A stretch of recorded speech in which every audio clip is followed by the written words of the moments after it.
Hello everyone, welcome back to the channel. किसी भी institution, trust, NGO, universities यदि आप इनको डोनेशन देते हैं तो इनकम टैक्स में आप कैसे इसकी बेनिफिट क्लेम कर सकते हैं। दोस्तों, डोनेशन पे आपको टैक्स बेनिफिट यदि क्लेम करना है तो 80G के रूल को आपको फॉलो करना पड़ेगा। तो यहाँ पे सबसे पहले हम एप्लीकेबिलिटी देखेंगे, कौन पर्सन 80G का डिडक्शन क्लेम कर सकता है। कोई इंडिविजुअल हो, एचयूएफ हो, कंपनीज हो, फर्म हो, नॉन रेजिडेंट हो। यदि ये लोग किसी भी यूनिवर्सिटी को, इंस्टीट्यूशंस को, एनजीओ को, ट्रस्ट को, इसके अलावा भी काफ़ी सारे फंड हैं जिसको कि अभी हम डिस्कस करेंगे, डोनेशन देते हैं तो ये अपने इनकम टैक्स रिटर्न में 80G के तहत डिडक्शन क्लेम कर सकते हैं। अब यहाँ पे डिडक्शन को क्लेम करने के लिए भी एक क्राइटेरिया दिया गया है जिसको कि आपको फॉलो करना है। तो यहाँ पे डोनेशन वाइज डिडक्शंस अवेलेबल किया जाता है। जैसे कि यहाँ पे कुछ डोनेशन ऐसे हैं जिसपे कि आपको 100% डिडक्शन मिलता है। मान लीजिए आपने 1 लाख रुपीस किसी भी ट्रस्ट को आपने डोनेट कर दिया तो आपको 100% डिडक्शन अपने इनकम में से मिल जाएगा। और कुछ डोनेशन ऐसे हैं जिसपे कि आपको 50% डिडक्शन मिलेगा। आपने लेट सपोज 1 लाख का डोनेशन किया तो आपको 50,000 ही केवल डिडक्शंस आप अपने इनकम टैक्स रिटर्न में क्लेम कर सकते हैं। कुछ डोनेशन ऐसे हैं जिसपे 100% डिडक्शन तो है, लेकिन यहाँ पे कुछ लिमिट लगा दी गई है जिसको कि अभी हम आगे देखेंगे। और इसके बाद कुछ डोनेशन जो 50% वाले हैं उसमें भी लिमिट लगा दी गई है। तो इन सारे डोनेशंस को हम एक बार डिस्कस कर लेते हैं। तो यहाँ पे कुछ डोनेशन की लिस्ट दी गई है जिसमें कि आपको 100% डिडक्शंस मिलता है। जैसे नेशनल डिफेंस फंड है सेंट्रल गवर्नमेंट का, यदि इसमें आप डोनेट करते हैं तो आपको 100% का डिडक्शन मिलता है। Prime minister national relief fund, approved university educational institutions of national eminence, fund set up by state government for medical relief to the poor. यदि कोई मेडिकल रिलीफ गरीबों को दी जा रही है और उसके लिए स्टेट गवर्नमेंट ने कोई फंड को सेटअप किया हुआ है, उसमें आप डोनेट करते हैं तो आप डेफिनेटली यहाँ पे डिडक्शन को 100% क्लेम कर सकते हैं। और यहाँ पे नेशनल स्पोर्ट फंड है, नेशनल कल्चरल फंड है, नेशनल चिल्ड्रेन फंड है, prime minister Armenia earthquake relief fund है, स्वच्छ भारत कोष फंड है, क्लीन गंगा फंड है। इन सारे फंड में यदि आप डोनेशन देते हैं तो आपको 100% डिडक्शन मिलता है। अब यहाँ पे 50% वाला डिडक्शन हम देख लेते हैं कि आपने किया तो है डोनेशन, लेकिन उस पर केवल 50% ही आप क्लेम अपने इनकम में से कर सकते हैं। अब इसमें देखिए क्या है कि prime minister drought relief fund, यानी कि प्राइम मिनिस्टर के द्वारा सूखा वाला जो क्षेत्र होता है जहाँ पे कि बहुत ज़्यादा भीषण गर्मी की वजह से सूखा पड़ जाता है, तो वहाँ पे उस एरिया को सपोर्ट करने के लिए प्राइम मिनिस्टर ने यहाँ पे एक फंड सेटअप किया हुआ है। यदि आप इसमें डोनेशन करते हैं तो आपको केवल 50% का डिडक्शन मिलेगा। और यहाँ पे दोस्तों पहले Jawaharlal Nehru memorial fund, Indira Gandhi memorial trust, Rajiv Gandhi foundation, इसका जो है पहले डिडक्शन मिलता था लेकिन अब इसको खत्म कर दिया गया। तो यदि आप इसमें कोई भी डोनेशन देंगे तो आपको डिडक्शन नहीं मिलने वाला है। अब इसके बाद यहाँ पे बात करेंगे कि लिमिट वाले कौन से डिडक्शंस हैं।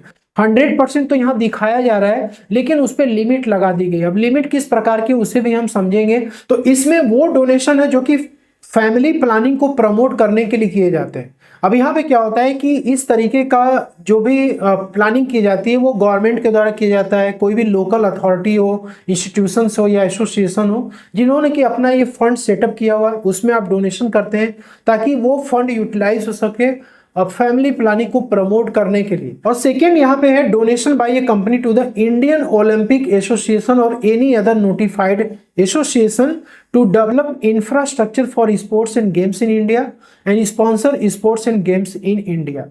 ठीक है, ऐसा कोई भी इंडियन ओलंपिक एसोसिएशन हो सकता है या फिर कोई और एसोसिएशन हो सकता है जो कि स्पोर्ट्स और गेम को इंडिया में डेवलप कर रहा है, जिससे कि उसका इंफ्रास्ट्रक्चर डेवलप कर रहा है और स्पॉन्सरशिप भी कर रहा है। उसमें आप डोनेट करते हैं तो भी आपको यहाँ पे 100% डिडक्शन मिलेगा लिमिट के साथ। अब यहाँ पे 50% वाले स्लैब में आप देख सकते हैं कौन कौन से डोनेशन आ रहे हैं। इसके बाद 50% deduction with limit, any other fund institution satisfies the condition mention in section 80G5। अब यहाँ पे कोई भी ट्रस्ट हो गया, एनजीओ हो गया जो कि 80G में रजिस्ट्रेशन कराया सेक्शन सबसेक्शन 5 में, तो यहाँ पर भी आप 50% का डिडक्शन ले सकते हैं यदि आपने डोनेशन दिया हुआ है। कोई भी गवर्नमेंट या local authority to be utilise for any charitable purpose other than promoting family planning. अब कोई गवर्नमेंट ने कोई भी यहाँ पे फंड को सेटअप किया हुआ है जो कि चैरिटेबल पर्पस के लिए, हॉस्पिटल हो गया, इसके बाद स्कूल हो गया, कॉलेज हो गया, जो कि गवर्नमेंट का अपना खुद का है, तो उसमें कोई भी डोनेशन यदि आप करते हैं तो यहाँ पे 50% का डिडक्शन मिलता है। और यहाँ पे यदि आप देखें तो कोई भी अथॉरिटी जो कि इंडिया में कॉन्स्टिट्यूट हुई है जिससे कि वो प्लानिंग करे, डेवलपमेंट करे, सिटीज, टाउन्स, विलेजेस, ठीक है, इसको डेवलप करे, हाउसिंग एकोमोडेशन प्रोवाइड करे, ठीक है, तो इसके लिए भी कोई भी डोनेशन आप देते हैं तो 50% के दायरे में आता है। अब यहाँ पे देखिए इंपॉर्टेंट है, कोई टेम्पल हो, मॉस्क हो, गुरुद्वारा हो, चर्च हो, कोई भी अदर प्लेस जो धार्मिक स्थल है उसमें भी यदि आप कोई डोनेशन देते हैं तो 50% के दायरे में आता है। या तो आप कंस्ट्रक्शन कराने के लिए दे सकते हैं या तो उसके रिपेयर या रिनोवेशन के लिए आप दे सकते हैं, तो उसमें आपको 50% का डिडक्शन मिलता है। अब देखिए यहाँ पे कुछ एग्जाम्पल है, जैसे कि आप यहाँ पे धार्मिक स्थल के लिए यदि आप डोनेशन दे रहे हैं, जैसे राम जन्मभूमि तीर्थ क्षेत्र ट्रस्ट है अयोध्या में, तिरुमला तिरुपति देवा संस्थान ट्रस्ट जो कि 80G में 50% डिडक्शन के साथ यहाँ पे आता है, ठीक है। तो यहाँ पर जो भी आपने नाम देखा दोस्तों, यहाँ पे कहीं भी आप यदि डोनेशन कर रहे हैं तो फाइनेंशियल ईयर 24 और 25 का आपका जो भी डोनेशन है आप उसको असेसमेंट ईयर 25 और 26 के ITR में आप इसको क्लेम कर सकते हैं। इसके बाद यहाँ पे लिमिट के हम बात करेंगे। 100% जो डिडक्शन है उसमें भी लिमिट लगा दिया गया है और 50% वाले में भी लिमिट लगा दिया गया है। लिमिट की बात करें तो 10% of adjusted gross total income. तो यहाँ पे ग्रॉस टोटल इनकम आपकी जो भी आती है, सैलरी की इनकम, हाउस प्रॉपर्टी की, कैपिटल गेन, ठीक है, और अदर सोर्सेज की इनकम, बिजनेस एंड प्रोफेशन की इनकम, सारे इनकम को आप ऐड कर लेंगे। उसमें से 80C से लेके 80U तक के जो भी आपके डिडक्शंस हैं 80G को छोड़ के आप माइनस कर दीजिए। एग्जेम्प्ट इनकम यदि कोई है तो माइनस कर दीजिए। Long term capital gain section 112 का माइनस कर दीजिए। Short term capital gain 111A को माइनस कर दीजिए। जो रिमेनिंग अमाउंट आएगा वो आपका एडजस्टेड ग्रॉस टोटल इनकम आएगा और उसका 10% दोस्तों ये लिमिट यहाँ पे रखी गई है। तो आपने जो भी डोनेशन दिया हुआ है इस लिमिट से क्रॉस नहीं होना चाहिए। एग्जाम्पल के लिए यहाँ पे मान लीजिए कि आपने PM या CM रिलीफ फंड में आपने डोनेशन दिया हुआ है, 100% डिडक्शन है, कोई भी कंडीशन यहाँ पे फॉलो नहीं करना है। आपकी salary let suppose 5 lakh rupees है, आपने PM रिलीफ फंड में 4 लाख रुपीस आपने डोनेट कर दिया तो आपको ये 4 लाख रुपीस पूरा डिडक्शन मिल जाएगा। मतलब आपकी ये जो ग्रॉस टोटल इनकम आई 5 लाख, उसमें से आप 80G का डिडक्शन माइनस कर दीजिए, नेट टोटल इनकम आपकी आ जाती है 1 लाख, जिससे कि आपका ये टैक्सेबल इनकम है। यदि आप किसी NGO या टेम्पल को डोनेशन दे रहे हैं तो 50% डिडक्शन तो मिलेगा, लेकिन आपको ये 10% वाली लिमिट फॉलो करनी है क्योंकि इससे ज्यादा नहीं हो सकता है।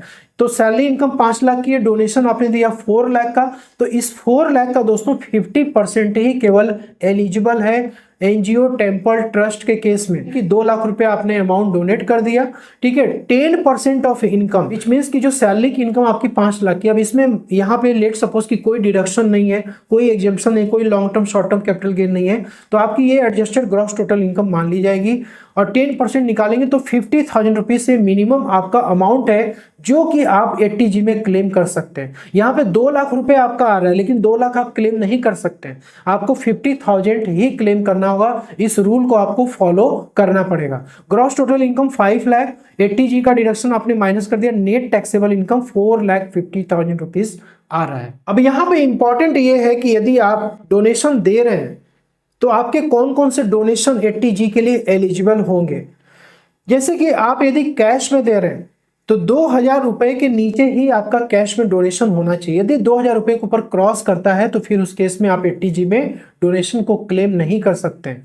चेक के थ्रू एक्सेप्टेबल है, डिमांड ड्राफ्ट के थ्रू एक्सेप्टेबल है, ऑनलाइन ट्रांसफर यदि आपने किया हुआ है, डोनेशन दिया हुआ है तो भी एक्सेप्टेबल है। लेकिन कई बार क्या होता है, लोग ना काइंड में डोनेशन देते हैं, मतलब फूड वगैरह के लिए स्पॉन्सर कर देते हैं, डोनेट कर देते हैं, या फूड के लिए डोनेट कर रहे हैं, ठीक है, मतलब आप वहाँ पे सारा अरेंजमेंट आप खुद करा रहे हैं, खाना खुद खिलवा रहे हैं, तो इसका कोई 80G में डोनेशन नहीं है। कोई मटेरियल वगैरह आप सप्लाई कर रहे हैं, जैसे कोई बिल्डिंग बन रहा है, गुरुद्वारा बन रहा है, चर्च बन रहा है, मंदिर बन रहा है, ठीक है, तो उसमें भी कोई डिडक्शन आप नहीं क्लेम कर सकते। कोई कपड़ा डिस्ट्रीब्यूट कर रहे हैं, मेडिसिन वगैरह डिस्ट्रीब्यूट कर रहे हैं, तो ये सब का 80G में डिडक्शन आप क्लेम नहीं कर सकते। इनकम टैक्स रिटर्न में सेक्शन 80G का डोनेशन का डिडक्शन क्लेम करने के लिए आपको कुछ पॉइंट का यहाँ पे ध्यान रखना है। देखिए, अब गवर्नमेंट की रूल जो है काफ़ी चेंज हो चुकी है। जितने भी चैरिटेबल ऑर्गेनाइजेशंस हैं, एनजीओ हैं, ट्रस्ट हैं, यूनिवर्सिटीज़ हैं, कॉलेज हैं, जो भी आपने अभी देखा, सबको एक गाइडलाइन जारी कर दिया गया है कि जब तक ये लोग फॉर्म 10BD को फाइल नहीं करेंगे, तब तक दोस्तों आप डिडक्शन 80G का क्लेम नहीं कर सकते। ये लोगों को जब तक जिसको आपने डोनेट किया है, जो डोनी है यानी कि ट्रस्ट है, एनजीओ है, कोई इंस्टीट्यूशंस है, यूनिवर्सिटीज़ है, कॉलेज है, पीएम रिलीफ फंड है, जो भी है XYZ, आपने यदि डोनेशन इनको दिया है तो इनको फॉर्म 10BD फाइल करना मैंडेटरी है। जैसे हम फाइनेंशियल ईयर 24-25 की बात करें तो 31 मई 2025 में लास्ट डेट होती है। इस डेट तक फॉर्म 10BD सबमिट करना पड़ेगा इन लोगों को, और इसमें पूरी डिटेल्स आपकी जाएगी कि आपका पैन नंबर क्या है, आपका नाम क्या है, आपने कितना अमाउंट डोनेट किया है, किस पर्पस के लिए आपने डोनेट किया है, ये सारी इंफॉर्मेशन इनको फॉर्म 10BD में सबमिट करनी पड़ती है। ठीक है, तो यहाँ पे दोस्तों क्या होता है, इसके आधार पर ही आप डिडक्शन 80G का अपने ITR में क्लेम कर पाते हैं। अब देखिए, जब ये लोग फॉर्म 10BD को सबमिट करते हैं तो कुछ समय के बाद यहाँ पे फॉर्म 10BE जनरेट हो जाता है, और ये फॉर्म 10BE जो डोनर्स है, यानी आपने डोनेशन दिया हुआ है, तो आपको ये फॉर्म 10BE इनसे रिसीव करना पड़ेगा। और यदि आप रिसीव नहीं करेंगे तो आप 80G का डिडक्शन कैसे क्लेम करेंगे? आपको ये देखना है कि आपने 100% वाला कौन सा डिडक्शन डोनेशन दिया हुआ है, 50% वाला कौन सा दिया हुआ है, और 100% विथ लिमिट वाला कौन सा डोनेशन आपका है। ये सब कुछ आपको कैलकुलेशन करके और इस सर्टिफिकेट ऑफ डोनेशन के आधार पर ही आप क्लेम कर सकते हैं। सो सर्टिफिकेट ऑफ डोनेशन आपको फॉर्म 10BE में दिख जाता है, और ITR फाइल करते समय आपको 80G का शेड्यूल फिलअप करना पड़ता है। और 80G का शेड्यूल फिलअप करने से पहले आपको 2 काम जरूर करना है। सबसे पहला तो इस सर्टिफिकेट ऑफ डोनेशन को आपको ओपन करना है, इसमें जो इंफॉर्मेशन दी हुई एज इट इज आपको अपने ITR में फाइल करनी है। और दूसरा ये है कि आपको कैलकुलेशन अपना कर लेना है कि एडजस्टेड ग्रॉस टोटल आपका इनकम कितना आ रहा है, उसमें 10% से ज्यादा आपका क्लेम नहीं होना चाहिए। फॉर्म 10BE आपको रिसीव होता है डोनी के द्वारा, वो कुछ इस तरीके से आपको रिसीव होता है, जिसमें कि ये एक्नॉलेजमेंट नंबर होता है फॉर्म 10BE का, और ये जो है pan number of the reporting person, यानी कि डोनी की सारी डिटेल्स यहाँ पे होती है। ठीक है, कि किसने यहाँ पे डोनेशन लिया हुआ है उसका सारा डिटेल इसमें आ जाएगा। ठीक है, और यहाँ पर इंपॉर्टेंट है कि डोनर और डोनेशंस का डिटेल, क्योंकि जब आप अपनी ITR को फाइल करेंगे तो आपको ये इन्फॉर्मेशन काफ़ी मायने रखती है। यहाँ पर आपका पैन नंबर आ जाता है, और यहाँ पे आपका नाम आ जाता है, और कितना अमाउंट आपने डोनेट किया है ये अमाउंट आ जाती है। यहाँ पे फाइनेंशियल ईयर आ जाता है, और यहाँ टाइप ऑफ डोनेशन में कॉर्पस डोनेशन है या फिर कोई अदर डोनेशन है जो कि आपने किया हुआ, ये सारी डिटेल्स यहाँ पे आ जाती है।